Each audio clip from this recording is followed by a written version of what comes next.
Y vamos a seguir hablando también de otras informaciones internacionales acerca de lo que pasa en Cuba y que tiene relación con Estados Unidos, porque ya comenzó finalmente a regir el acuerdo entre Cuba y Estados Unidos en cuanto a que fuese sacado ese país, el isleño, de la lista de países que patrocinan el terrorismo de parte de Estados Unidos, pero también la liberación de más de 500 presos políticos en Cuba y que van a ser puestos en libertad en un periodo gradual, podríamos decirlo finalmente, en ciertos grupos para ir avanzando también en estos acuerdos. Y vamos a analizarlo justamente con Diego Rojas, cientista político del Centro de Estudios Internacionales de la Universidad Católica. Diego, ¿cómo está? Bienvenido a Chilevisión Noticias.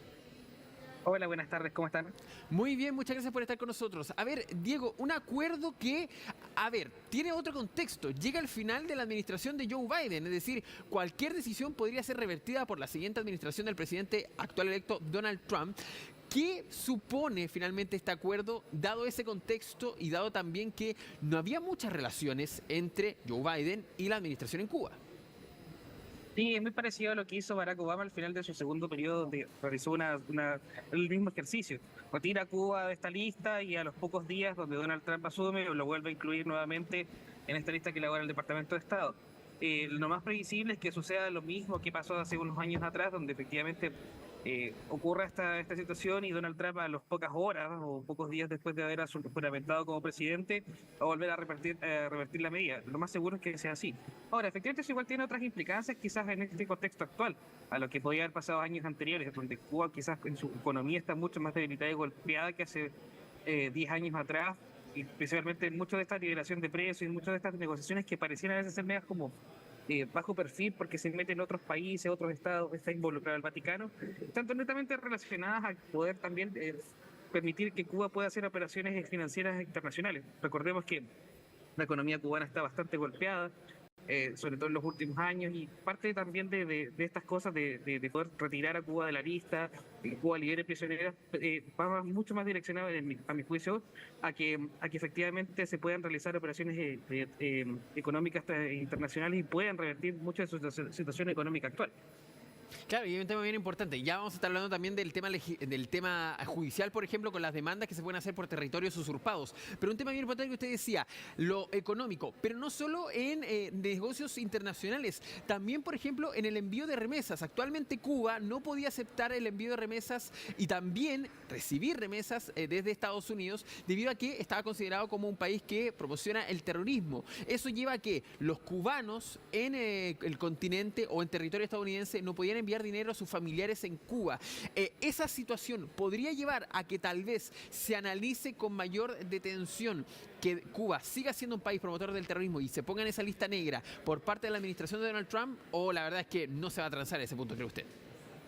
Sí, yo creo que esa es una pregunta un poco incógnita. Hay que ver efectivamente cuál va a ser la dinámica que va a tener el próximo secretario de Estado que realice todas esas operaciones. Y también las visiones que pueda tener Donald Trump para otros países. A mi juicio personal, yo creo que efectivamente es difícil que pueda... lo más seguro es que ocurra lo mismo que pasó en la última vez, que Donald Trump revierta esta decisión, o puede ser efectivamente que quizás sus intereses en otros países que efectivamente siguen estando en la lista negra, que es Nicaragua o que es Corea del Norte, y Irán y Siria, perdón, Nicaragua no, Corea del Norte, Irán y Siria permanezcan en la lista y Cuba quizás retirarlo. No lo sé todavía, porque quizás efectivamente yo a mi juicio pienso y no apuesto efectivamente a que va a volver a la lista prontamente. Es muy difícil que efectivamente dé un pie atrás Donald Trump, con lo duro que ha sido muchas veces y con las posiciones que ha tomado mucho antes de juramentarse. Me parece que va a seguir con la misma línea que ocurrió hace unos años atrás. Exactamente, claro, porque algunos han dicho... Aunque efectivamente quizás como... igual, para sumar otra línea, Sí. porque hay que también ver un tema puntual que es algo que ya ha dicho Donald Trump en los últimos días y las últimas semanas antes de asumir. Recordemos que todavía está pendiente el plan de deportaciones masivas, Además, que no es menor. Es un tema que yo creo que también va a influir mucho en las decisiones que pueda tomar con los países vecinos y limítrofes, y sobre todo con Cuba, que efectivamente tiene esta condición que estaba mucho tiempo en el países promotores del terrorismo. Ocurre esta situación días antes de que Joe Biden deje la Casa Blanca, y efectivamente yo creo que posiblemente por el tono duro que ha tenido Donald Trump respecto a los inmigrantes y respecto a cómo resolver el tema migratorio, ejercicio, lo más seguro es que revierta la decisión y lo vuelva a incluir en la lista. Ahora, dado eso justamente, y el tema de que las deportaciones tienen que hacer con también lo que significa enviarlos de vuelta a su país, tal vez hablamos de cubanos que están de manera ilegal en los Estados Unidos, se tiene que enviarlos a Cuba finalmente. ¿Existe la posibilidad de que dentro de eso no se converse ese punto o que se salte ese punto para mantener esas relaciones? Y aquí le pongo el otro punto, porque también el conversar con el régimen cubano para los cubanos en Estados Unidos es básicamente validarlos como líderes de esa nación, algo que obviamente va contrario al pensamiento no solo del propio Donald Trump, sino que también de Marco Rubio, el senador justamente que ha sido indicado como el próximo secretario de Estado de los Estados Unidos. Sí, por eso lo decía recién, va mucho más de la mano quizás de la acción que pueda tener Marco Rubio, y que Marco Rubio efectivamente sea el secretario de Estado, a diferencia que un senador, era un ex senador mucho más cercano al mundo latino, tiene también un dejo de ver de cuál quizás va a ser la mano. Ojo, porque sin haberse aplicado aún el plan de deportaciones masivas, sí ha tenido problemas y coletazos internos dentro incluso del mismo partido de Donald Trump. Recordemos que igual los migrantes en ciertas zonas de Estados Unidos, ilegales o no, son una fuerza de trabajo importante. Exacto. Entonces, efectivamente, claro, una cosa es la retórica que pueda poner, que es mucho de lo que ocurrió en el primer gobierno de Donald Trump, mucho es la retórica que ponga el presidente y mucho es lo que hagan sus secretarios al final del día, sobre todo el secretario de Estado. Hay que ver efectivamente cómo va a tomar la dinámica Marco Rubio cuando suban y efectivamente cuál va a ser la dinámica que va a intentar armar con los países latinoamericanos. No sé si efectivamente va a ser un tema prioritario para Estados Unidos el tema Cuba en torno a América Latina. Creo que hay cosas mucho más importantes en México, muchas cosas más importantes con otros países de esa región que Cuba en este minuto, pero a mi juicio no deberíamos tener una sorpresa y lo lógico sería que revierta la decisión horas o días después de asumir. Ahora, eso dentro de la lógica, pero hay un factor que usted nombraba, el tema de los negocios. Volvamos, básicamente el dinero es bastante importante dentro de estas conversaciones. Negocios, por ejemplo, con Cuba. Hoy día Cuba está teniendo un grave déficit energético, por ejemplo, el turismo ha bajado justamente. ¿Podría ser esta una oportunidad para los empresarios también cercanos a Donald Trump, para generar esos negocios con la isla, dado que no tienen estas restricciones que existían hace algunos días atrás finalmente? Siempre lo ha sido. De hecho, si tú recuerdas las decisiones cuando discutíamos esto al final del periodo de Barack Obama, las decisiones muchas veces se justificaban mucho por eso. Los intereses comerciales que existen sobre Cuba, y siempre han existido.